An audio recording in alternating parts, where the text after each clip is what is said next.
please subscribe and don't forget to press the bell icon to get notified whenever we upload a new video. Top story of the day: in an interim relief for incumbent telecom firms, Telecom Appellate Tribunal (TDSAT) has stayed the enforcement of regulator TRAI's order on reporting requirements and the new definition of a certain significant market power for predatory pricing. Now, TDSAT has also directed for no levy of penalties until further orders. However, in its order, the Appellate Tribunal has allowed the TRAI to collect details of segmented discounts or concessions for analysis. Ashmit Kumar, who was tracking this hearing, is here with the details. Ashmit, a breather clearly for the old telecom operators, but what exactly were the grounds on which this observation was made?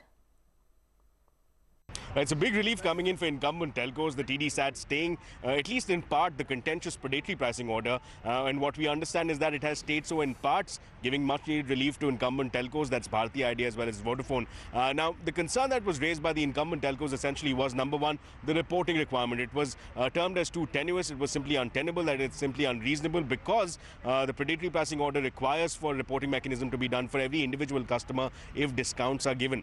That was termed as untenable. The second concern expressed by the incumbent telcos is the computation of SMP, that important factors such as switching capacity, such as volume, have been ignored, have been excluded as a part of the definition, which makes the SMP definition or the definition of significant market player skewed. Now, on the back of both these concerns, TDSAT has recorded that these changes are far-reaching. They're likely to have far-reaching implications for the sector, and on the back of that, at least until the matter is finally decided, the TDSAT has decided to stay both the reporting requirement as well as the SMP clause of the predatory pricing order. What the TDSAT has also done is that it has ensured, it has directed TRAI that no penalties can be levied until further orders. An important caveat has also been added, however, and that TRAI will be at liberty to seek data with respect to segmented discounts. So that is one caveat given as far as TRAI is concerned. But as far as the road forward, keep in mind that this is only an appellate tribunal. TRAI does have the option of challenging this interim order before the apex court. Will they do so? We'll find out in the days to come. But for now, interim relief coming in for the incumbent telcos. That's Bharti Idea as well as Vodafone. Back to you. Absolutely. Thanks, Ashmit, for joining in with that. But let's get to another big story that we are tracking this Tuesday evening. American retail giant is yet to find India's largest online retailer, Flipkart, in its cart. The acquisition deal, we learn, is close to its completion, but cnbc TV 18 learns that it is enough for Walmart to begin planning the integration that will follow. That's not all. We also learned that as the deal buzz gets louder, SoftBank, which owns around 20% stake in Flipkart, has already reached out to Walmart to finalize a deal. Priya Sheth is here with details. Priya, tell us more about the detailed integration plan that has been planned out. What exactly are the contours that the consultants are working with? Well, there is significant momentum as far as the integration is concerned. In fact, what we do understand from our sources is that Walmart is working with Bain & Company as a consultant with respect to the Flipkart deal. We also do understand that Walmart has appointed other global consultants to talk about and to chart out a significant strategy as far as the merged entity is concerned. Now, here's what all the consultants are doing. Firstly, they're working on formulating a potential board structure as far as the merged entity is concerned. They're also looking at significant management roles that would perhaps be part of the merged entity once the deal goes through. Now, they're also drawing up several scenarios with regards to the structure of the entity as well as the kind of operational metrics and the consolidation of verticals as far as the overall business is also concerned. Other factors that will be considered will be cost efficiencies. As far as the merged entity, they're looking at logistics as well as supply chain, and they will look at ironing out these issues once the deal goes through. In fact, we did reach out to all the companies involved. Walmart had no comments as far as our query was concerned. Bain said that as a matter of policy, they do not confirm or deny who may or may not be their clients, and Flipkart did not respond to our query.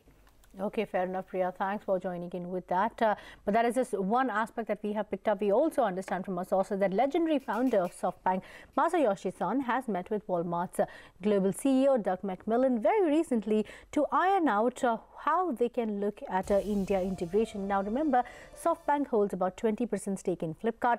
We understand from our sources that after that meeting, SoftBank has agreed to sell 10% stake. So they will retain 10%. Remember, earlier, Walmart was not able to get SoftBank on board since SoftBank was asking for a higher price. So we don't know exactly what price the two gentlemen have reached at, but we have been able to confirm that SoftBank will only sell part stake and is not willing to exit completely. In fact, the conversations that developed in the discussions that are ongoing at this particular point in time involve SoftBank being the second largest shareholder. Remember, if you look at the other shareholding, most players are going to be trimming their stake or completely exiting out. The only player that will remain is China's Tencent, which has about 7% stake, which again leaves SoftBank being the second largest shareholder. They had several discussions with respect to integration, with respect to how the two players can hand in hand take the integrated entity forward, exactly as what Priya was pointing out. So that's the big corporate deal story. But there's another story that was in focus all day today. Reliance Naval, with the stock ending the day down around 15%. This after auditors raised doubts about the defense manufacturing company's ability to continue as a going concern. The stock fell 15%, recovered a little bit, and ended the day about 13.3% in the red. Now, the auditors questioned the company's ability to generate cash flows and profit. In fact, Reliance Naval has reported a widening standalone loss at over 400 crore rupees for this quarter just yesterday. But let's get to a CNBC TV 18 exclusive news break. Even as the deadline for submitting a binding bid for Fortis nears to an end, we learned that Malaysian company IHH has jumped into the fray. IHH has proposed to inject 650 crore rupees upfront as 160 rupees per share into Fortis. In fact, their total offer for Fortis stands at 4,000 crore rupees. Fortis now has 3 binding bids from Manipal, TPG, Munjal, Burman and IHH. Time for a very quick break, but up next, it's the last day to file nominations in Karnataka. BJP plans 35 rallies for UP Chief Minister Yogi Adityanath. Stay tuned for more details and a special discussion on the other side.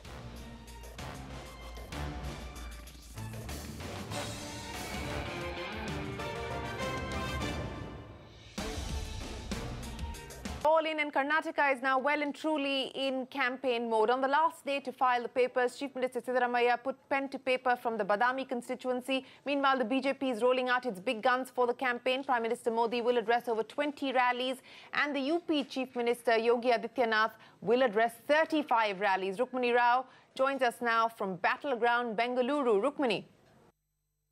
Well, with today being the last date for filing nomination, the Election Commission has received a total of 2,407 applications for the upcoming assembly elections here in Karnataka, and we also saw quite a few A-listers file their nominations on the very last day, including Chief Minister Siddaramaiah, who filed his nomination from Badami, and also Sriramulu, a close aide of Janardhan Reddy, who is contesting from Badami against Chief Minister, also filed his nomination, making Badami the second most interesting constituency in this entire election following Chamundeshwari. In fact, after BJP denied a ticket to Varuna, looks to be quite a comfortable constituency for Chief Minister's son Yatindra, and also Congress faced quite a bit of setback in Mandya with the candidate Superstar Ambrish pulling out of polls, and the party going on and giving a ticket to Ravi Kumar Ganiga.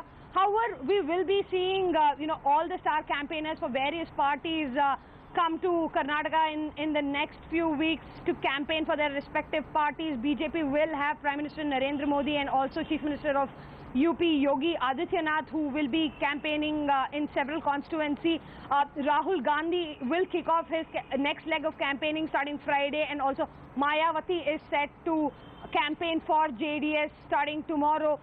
Interesting times, of course, ahead here in Karnataka for the assembly elections. Back to you.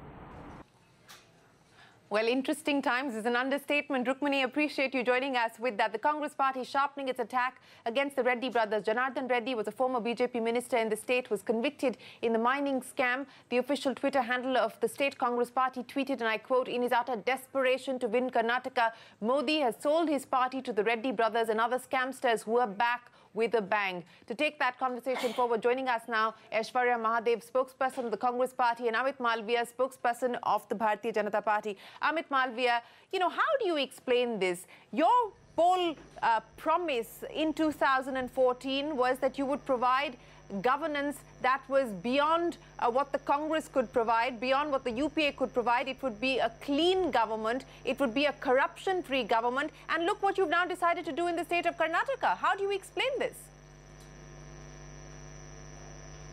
Well, let's not lose sight of the fact in this entire political rhetoric that the Congress is trying to build up in Karnataka. The fact of the matter is that Janardhan Reddy is somebody who is under the CBI investigation, and he has not been given a ticket. On the contrary, the Congress has inducted Anand Singh, who's another campaigning for person who has been named. And by the way, he's campaigning for you. No, one second. It's not a Congress construct. No. Let's talk about facts, Amit Malviya. The fact of the matter is Janardhan Reddy may not have been given a ticket, but that doesn't mean that his aides and his family members have not been given tickets, and that doesn't mean that he's not sharing space with your party president Amit Shah on the campaign trail. He is. So how do you explain the fact that he isn't associated with the BJP any longer? Can I just finish, please? The fact of the matter is that the Congress has in its rank Anand Singh, who recently joined in the presence of Rahul Gandhi, and immediately after that, Siddaramaiah government, just 4 days before the Code of Conduct kicked in, he stopped the CBI investigation on these cases. I will pose that question to Aishwarya Mahadev, who is waiting by, but could we please address the Reddy brothers issue? Let's not deflect this to what the Congress is doing. I'm asking you a straightforward question about how do you answer questions of being a party with a difference, of being a party that does not stand for corruption, when you have given virtually the entire Reddy family plus their aides parties for the election, the tickets for the election. You know, Shireen, first of all, it's a bit of an exaggeration to say that everybody in the Reddy family has got a ticket, because the fact is that they haven't. And if they are loosely connected to each other, that does not mean that they cannot be given a ticket because somebody in their family is under investigation and who has been denied a ticket. The fact of the matter is that Janardhan Reddy, the man who's in the eye of the storm and CBI investigation, has not been given a ticket by my party. The others, even though they may be from the same region as perhaps Janardhan Reddy is, or may have had some association with him, or may share the same surname, does not mean that they get precluded from getting a ticket from a political party. I mean, we've got to be fair to people who have influence in certain areas and have been working in the society. As far as we being a party with a difference is concerned, we are very clear that anybody who's under the cloud of investigation is not going to get a ticket from us. We've also been very clear that we are not going to perpetuate dynasty, and we've done both of these things. We've followed what we've said in letter and spirit. Well, okay, I don't know how you say that you follow that in letter and spirit, but let me go across to Aishwarya now. Aishwarya, respond to the charge being made by Amit Malviya that it's rich on the part of the Congress party to talk about the Reddy brothers' corruption and the corruption taint sticking to the BJP when the Congress isn't any better. First and foremost, let's just clarify there are 7 people of the Reddy Khandan that have been given tickets, and most of them have been indicted in the Belikeri port scam.